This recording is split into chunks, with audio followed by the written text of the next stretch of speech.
Bom, pessoal, nós vamos resolver nesse vídeo essa questão da FUVEST de 2013 e como vocês podem observar, ela tem um enunciado bem longo. Então eu não vou perder muito tempo agora e já iniciar a leitura para extrair o que de fato é importante e o que nós precisamos fazer para resolver a questão. O enunciado da questão começa dizendo o seguinte, que uma das primeiras estimativas do raio da Terra é atribuída a Eratóstenes, que é um estudioso grego que viveu aproximadamente de tal ano até tal ano, isso não importa. Sabendo que em Assuã, que é uma cidade localizada no sul do Egito, ao meio-dia do solstício de verão, um bastão vertical não apresentava sombra. Então eu vou fazer uma pausa aqui na leitura e vou observar o meu desenho. Nós temos aqui embaixo a representação da Terra, que é em formato esférico. Aqui nós temos a localização de Assuã, que é a cidade que ele comenta no texto. E além disso, nós temos um bastão vertical que está na mesma direção dos raios solares. Por isso que nós não temos a representação de uma sombra aqui. Continuando a leitura, nós temos a informação de que o Eratóstenes decidiu verificar o que ocorria nessas mesmas condições, ou seja, ao meio-dia do solstício de verão, só que agora em uma outra cidade localizada ao norte do Egito, que é Alexandria. E o que ele verificou ali, que esse bastão vertical que ele coloca nessa cidade apresentou uma sombra e determinou um ângulo θ entre as direções do bastão e a incidência do raio do Sol. Aqui no desenho nós temos a representação de Alexandria, que está ao norte da cidade de Assuã. Nós temos as mesmas direções dos raios solares, porém agora o nosso bastão vertical está numa direção diferente do que estava em Assuã.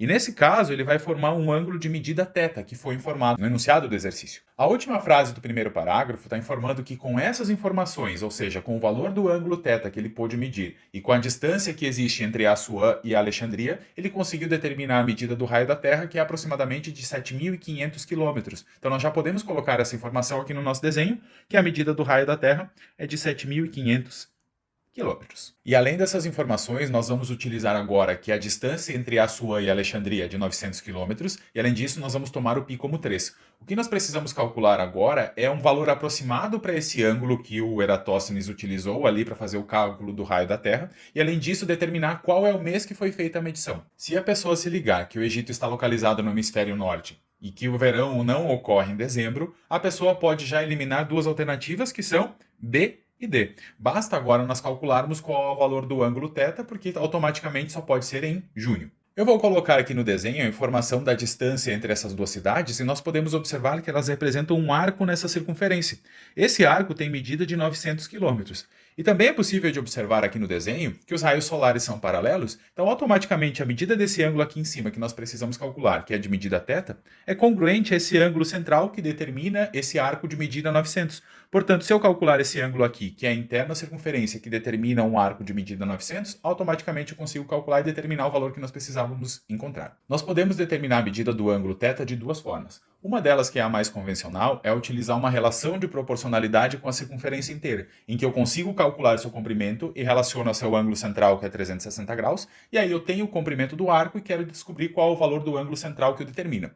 Uma outra forma também é utilizar a definição de radiano, porque eu consigo determinar a medida do ângulo em radiano de uma maneira bem simples, que é quantas vezes o raio cabe nesse arco. Eu tenho o tamanho do arco, eu tenho o tamanho do raio, então eu consigo determinar a medida do ângulo em radiano e depois eu transformo para graus. Então eu posso afirmar aqui que o θ vai ter medida de 900 por 7.500 radianos, que é quantas vezes o 7.500 cabe no 900. Além disso, eu posso simplificar esses dois zeros, posso dividir em cima e embaixo por 3, e aí eu tenho 3/25 radianos. Claro, o exercício não pede em radianos, agora tem que fazer uma transformação para grau. Então basta nós utilizarmos a relação de que π radianos equivale a 180 graus. E eu quero descobrir 3/25 quanto equivale em graus. Nós podemos utilizar aqui essa informação que foi dada no exercício, que o π é igual a 3. Portanto, eu já vou trocar o π por 3 para simplificar os nossos cálculos. Aqui nós temos, na regra de 3, 3x igual a 3 sobre 25 vezes 180. Já vou simplificar o 3 dos dois lados.